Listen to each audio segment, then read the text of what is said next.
बाबरी मस्जिद की 33rd demolition की एनिवर्सरी थी और एक रूटीन पब्लिक मीटिंग मस्जिद में होती है हैदराबाद में। उसमें बहरहाल हमने ये डिसाइड किया कि हैदराबाद तेलंगाना में भी बाबरी मस्जिद की यादगार बनेगी और उस सिलसिले में बहरहाल ग्रेटर हैदराबाद के जुरिडिक्शन में बाबरी मस्जिद यादगार बनेगी और उसके साथ समझिए कि कुछ वेलफेयर के इंस्टीट्यूशंस भी उसमें बनेंगे और इस सिलसिले में हम बहुत जल्द डिक्लेयर करेंगे कि कैसे कैसे ये रहेगा और कब तक समझिए कि हम इसका फाउंडेशन स्टोन रखेंगे। और बाबर के नाम से किसी को परेशान होने की जरूरत नहीं है। अयोध्या में जो बाबरी मस्जिद है उसका कोई एविडेंस नहीं था कि बाबर की तरफ से कोई रेवेन्यू उस मस्जिद को बनाने के लिए आया था।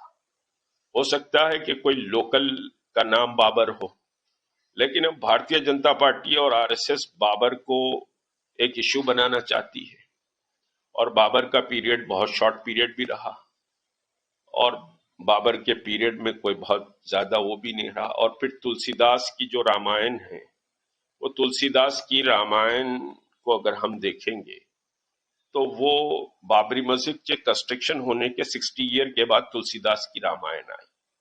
उस रामायण में कोई जिक्र ऐसे नहीं है कि बाबर की बर्थ प्लेस राम मंदिर थी और राम मंदिर को तोड़कर हमारे राम की समझिए के साथ बर्थ प्लेस पर राम मंदिर थी, उसको बाबर ने तोड़कर बाबरी मस्जिद बनाई है। ऐसी कोई बात रामायण में नहीं है और वो 60 ईयर के बाद है। फिर हम देखेंगे कि बाबर का पीरियड शॉर्ट रहा, उसके बाद हुमायूं का रहा, उसके बाद अकबर का रहा। अकबर के महल में तो पूजा पाठ होती थी, जोधाबाई अकबर के महल में थी, वहां पर पूजा होती थी, अर्चना होती थी, हवन होते थे, सारी चीजें होती थी। तो उस वक्त तुलसीदास जी भी जिंदा थे अकबर के पीरियड में। तुलसीदास जी अकबर को बोल सकते थे। मान सिंह उस वक्त चीफ ऑफ आर्मी था, बोल सकते थे कि भाई ये समझिए कि रामचंद्र जी के पैदा होने की जगह को तोड़कर मंदिर बनाया गया है।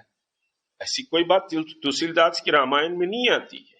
तो ये एक पॉलिटिकल समझिए कि प्रोपेगेंडा और देश को बांटने का प्रोपेगेंडा है। इससे जो भाईचारगी थी हिंदुओं में, मुसलमानों में, सिखों में, ईसाइयों में, दलितों में, ये सारी भाईचारगी को इससे तोड़ दिया गया है और नफरत के बीच बो दिए गए हैं। एक बात और आपको कहूं कि जब भी फाउंडेशन स्टोन होगा तो उसमें ये सब धर्म के लोग इसमें रहेंगे। ये कोई नफरत की जगह नहीं रहेगी, मस्जिद मोहब्बत की जगह है और उसमें तमाम धर्मों को हम बुलाएंगे।